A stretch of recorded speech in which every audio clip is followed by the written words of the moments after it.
If you expect to evolve spiritually, you must exert yourself.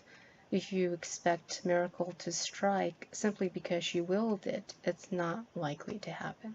You must cultivate the terra firma of your soul so it flowers fruits.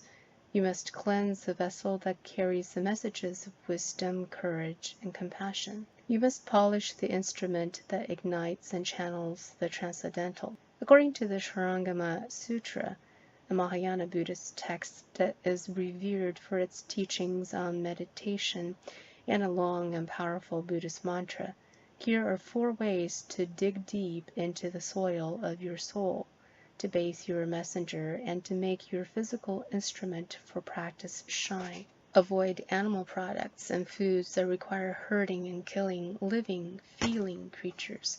Be a vegetarian. With less demand for meat, supplies stemming from slaughter may dwindle. Be a minimalist. When we consume less, others who lack may have a little more. A carnivorous meditator, regardless of how advanced you are, will have to pay with future karma the life you just devoured. To deny that you will reincarnate according to the lives you've taken is to shout with your ears blood, hoping that others will not be bothered.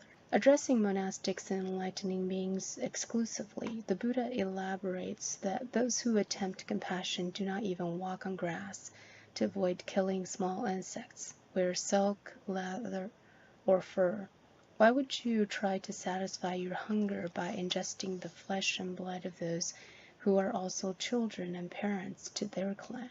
If you have ever accidentally burned or cut yourself, you might want to remember that an exponentially more searing pain had to repeat by force before your steak or other meats arrive at your dining table. Ideally, Buddhist teachings encourage you to share what you have materially, energetically, and intellectually with others within means.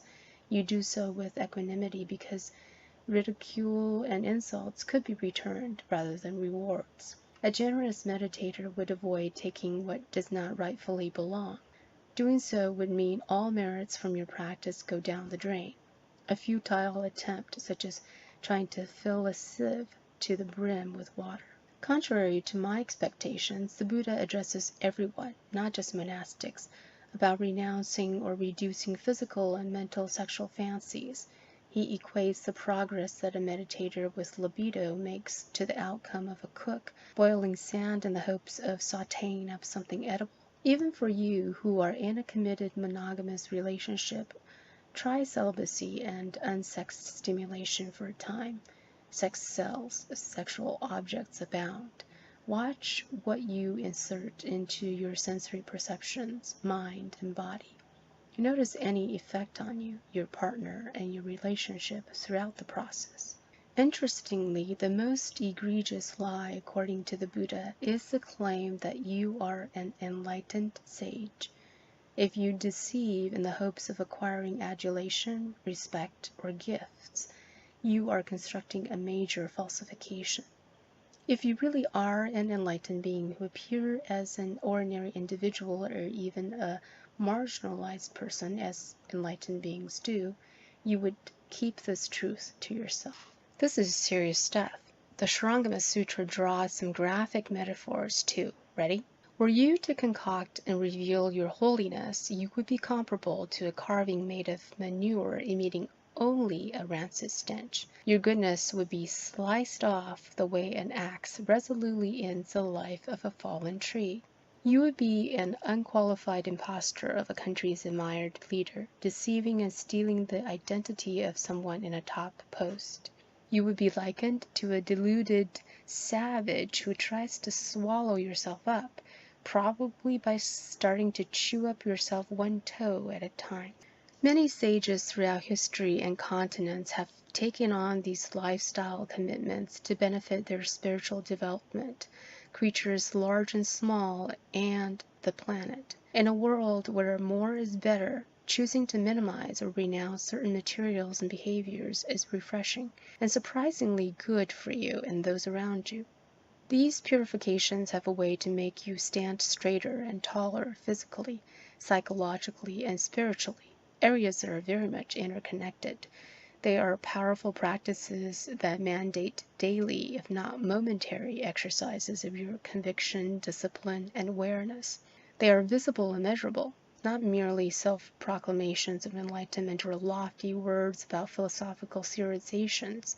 Not only will these purification practices affect your karma in the long run, but they can immediately provide benefits such as a clearer mind, more energy, more joy, and maybe some element of surprise as to how you are able to practice the way you do.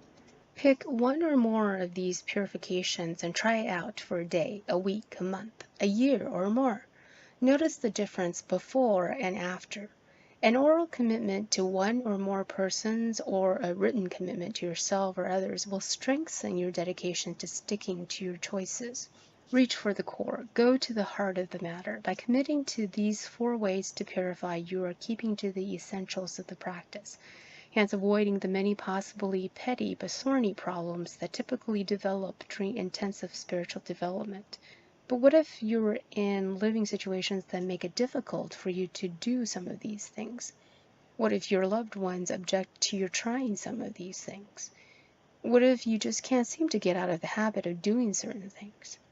Well, sheer stubbornness does not work. The Buddha recommends a mantra, the Shurangama mantra specifically in this text, to turn your circumstances around so that your path may be one of ease. Finally, these purification guidelines remind you to be cautious of those who incite your desire to harm, to indulge in lust, and to covet for what belongs to others, and worst of all, claim saintliness above others.